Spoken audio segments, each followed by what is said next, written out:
She asked. Come, princess. I will not come unless you call me, heard the voice of the bull.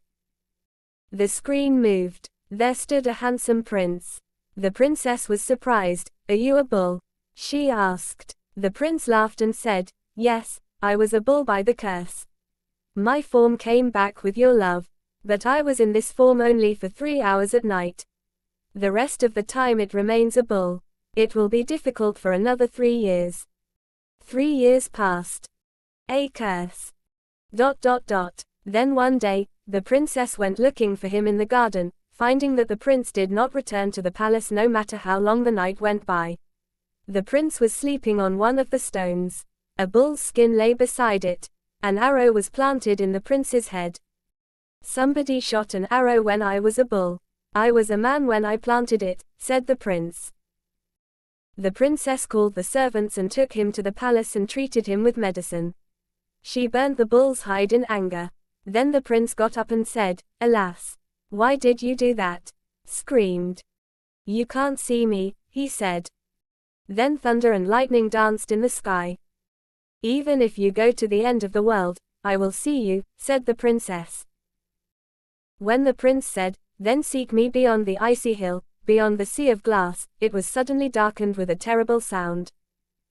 By the time the princess looked up, she was lying on the plain. The palace was gone. She walked day and night and saw a hut. An old lady was sitting in front of it and was heard moaning. Why, old lady? When the princess asked, the old woman asked, I will kill the cold, light the fire. The princess set fire to it. Warming myself by the heat of the fire, tell me if you need help from a good girl, said the old woman. The princess took a glass of milk from her and drank it.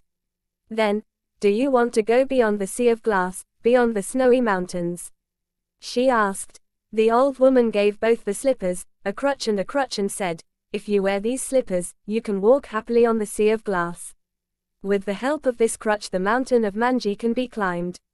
If you crack this peanut which is very difficult for you, your wish will be fulfilled. The princess saluted the old woman and went ahead. She crossed the sea of glass and went down the misty hill. Another old woman lived in a small hut at the foot of the hill. You look tired, child. Stay at my house today. Tomorrow morning is the prince's wedding. If we go there, good clothes and dinner will be a sign, said the old woman. Yes. Who will the prince marry? Asked the princess. Don't know. His is a strange sect. The prince says that whoever does not drop 3 balls will marry her. Princesses have come from all parts of the country like Madav. Hearing that, the princess knew that he was her prince. The next day she went to the palace with the old woman and sat among the citizens. As soon as she saw the prince, her breath caught in bliss. The most beautiful princesses came forward, but none of them could play 3 balls without falling down. Then the princess got up and went to the garden outside the palace. There she broke the peanut in her hand and asked for a good sari. Standing in front of her wearing a white silk sari, she threw up 3 golden balls that she had. Ah, another Princess Bandlu. People shouted that she is worthy of our prince. A wedding invitation went to her father. The marriage of the princess with the prince of Medinipur was held in grandeur.